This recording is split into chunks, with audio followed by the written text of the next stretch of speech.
Hi, welcome along to the 4 Minute Clinic Live. I am Dr. Marianne Trent, and this certainly used to be your daily prescription for better mental health, but I haven't done one for quite a while, so I'm sorry for the absence. But I felt the need for a 4 Minute Clinic Live today, and so I just wondered whether you guys might also be feeling the same. So let's talk about the importance of rupture. And repair. So the rupture bit, I promise you, doesn't feel too cheery, but it happens within all of our relationships. And it's important that when we have ruptures, that we don't necessarily tune in to the angry part of ourselves, which might be saying, get away, ditch out, bail out, have nothing more to do with the person, because it might well be the anxious part of yourself, which is, striving to keep you safe and protect you.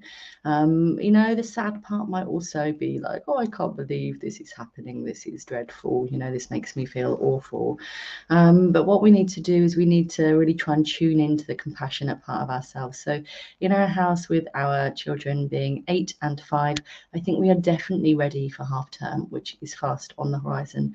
And we're all a bit tired, we're all a bit strung out. There's been a bit of illness thrown in the house lately as well. And it just reduces our tolerance for things, makes our capacity a little bit more brittle, a little bit more snappish.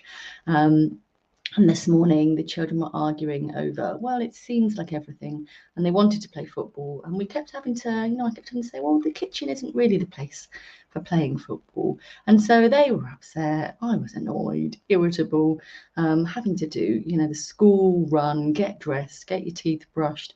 You've got, cake from yesterday on your jumper. You can't wear that. And before you know it, it was just not a very happy environment. And so the eldest stormed upstairs into the bathroom to brush his teeth, very cross because his brother was then going to get to put on TV what he'd wanted anyway, and my eldest didn't want it. If you are a parent of more than one child, you might well recognise this theme. And so I followed him into the bathroom to see if we could do anything about helping him regulate himself, but it seems it was a bit too soon. So I offered him a hug to try and work through this stuff. Even though what I most wanted to do was leave him well alone. We can note that, but the compassionate part of myself thought he's 8 and he's struggling to manage his feelings, to manage his world. So I followed him in. He wasn't ready. He said, go away. And so, I did. So then I was sitting on the bed, not feeling super happy, with 5 minutes to spare before I had to get my shoes on.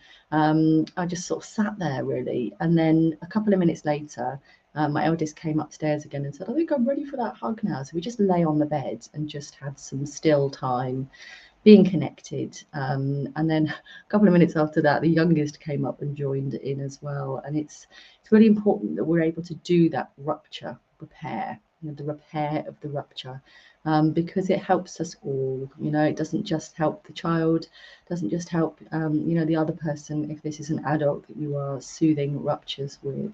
It just helps you know that you can go forwards in the future, and that we don't need to bail out and get safe every time. Hope you find this helpful. I would love any thoughts you've got on any of this. And if you're watching on replay, please do still connect and like and comment and engage. Hope you have a good day where you don't need to do too many repairs of ruptures. Take care.